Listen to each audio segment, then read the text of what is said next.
أعوذ بالله من الشيطان الرجيم بسم الله الرحمن الرحيم الحمد لله رب العالمين والصلاة والسلام على سيدنا محمد الفاتح الخاتم على آله العظيم. Assalamu alaikum. Good afternoon, everyone. It has been very long, and I received messages from my followers that they requesting that I should continue with the brief lectures on marriage from where I stopped.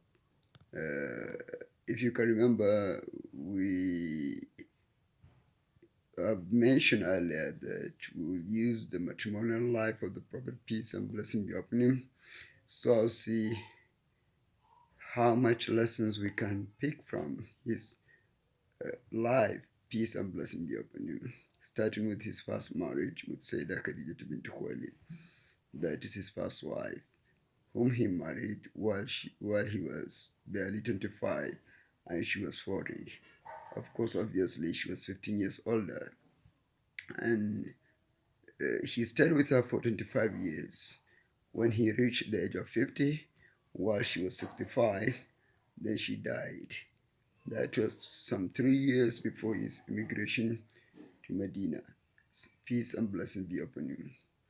And we have actually mentioned that this marriage will provide us with a solution to a stubborn problem, that is a solution to one peculiar problem that we're facing today, a problem that pertains our problem that concerns our matrimonial life, that is as a Muslim ummah.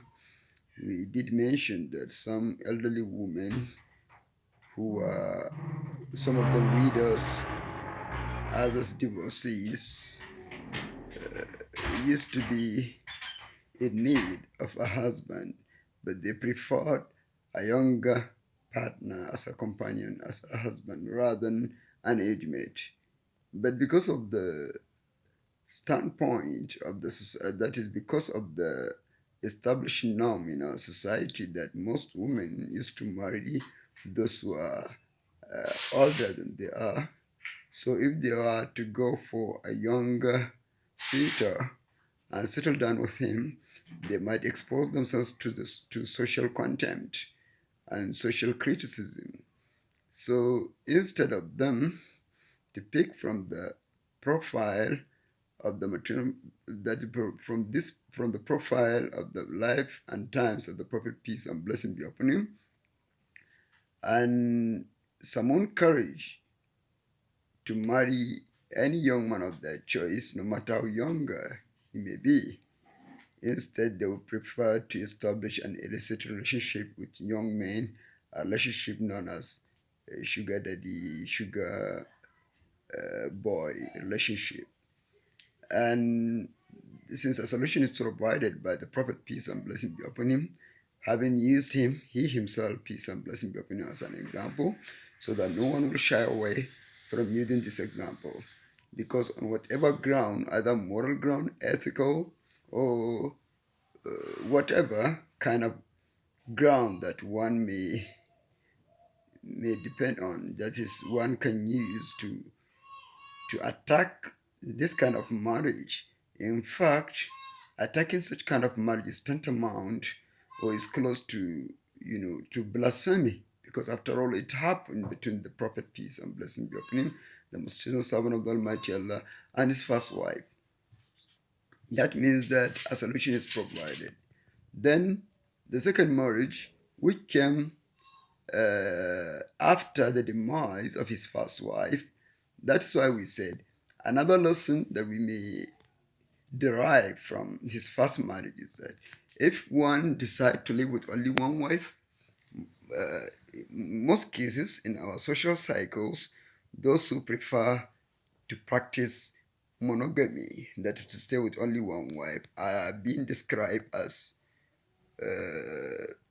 people of Western values, that is, people that embrace Western way of life. That means as if their attitude has no place in Islam. I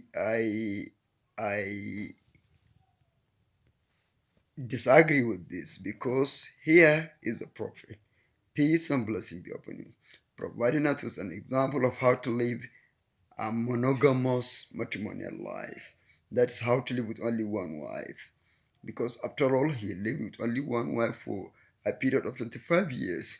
The entirety of his matrimonial life, starting from when he reached the age of 25 up to his demise at the age of 63, peace and blessing be upon him. When you add 25 to 13, you have 38. That is the entire period of matrimonial life of our dear prophet. Peace and blessing be upon you. When you take 25 out of 38, you have 13 left. That means that he spent almost two-third of his entire matrimonial life with only one wife. That is his first wife. He spent 25 years with her without her having without him having any other woman in his life. I think this time factor we have to stop here. When we come back, we'll continue exactly where we stop.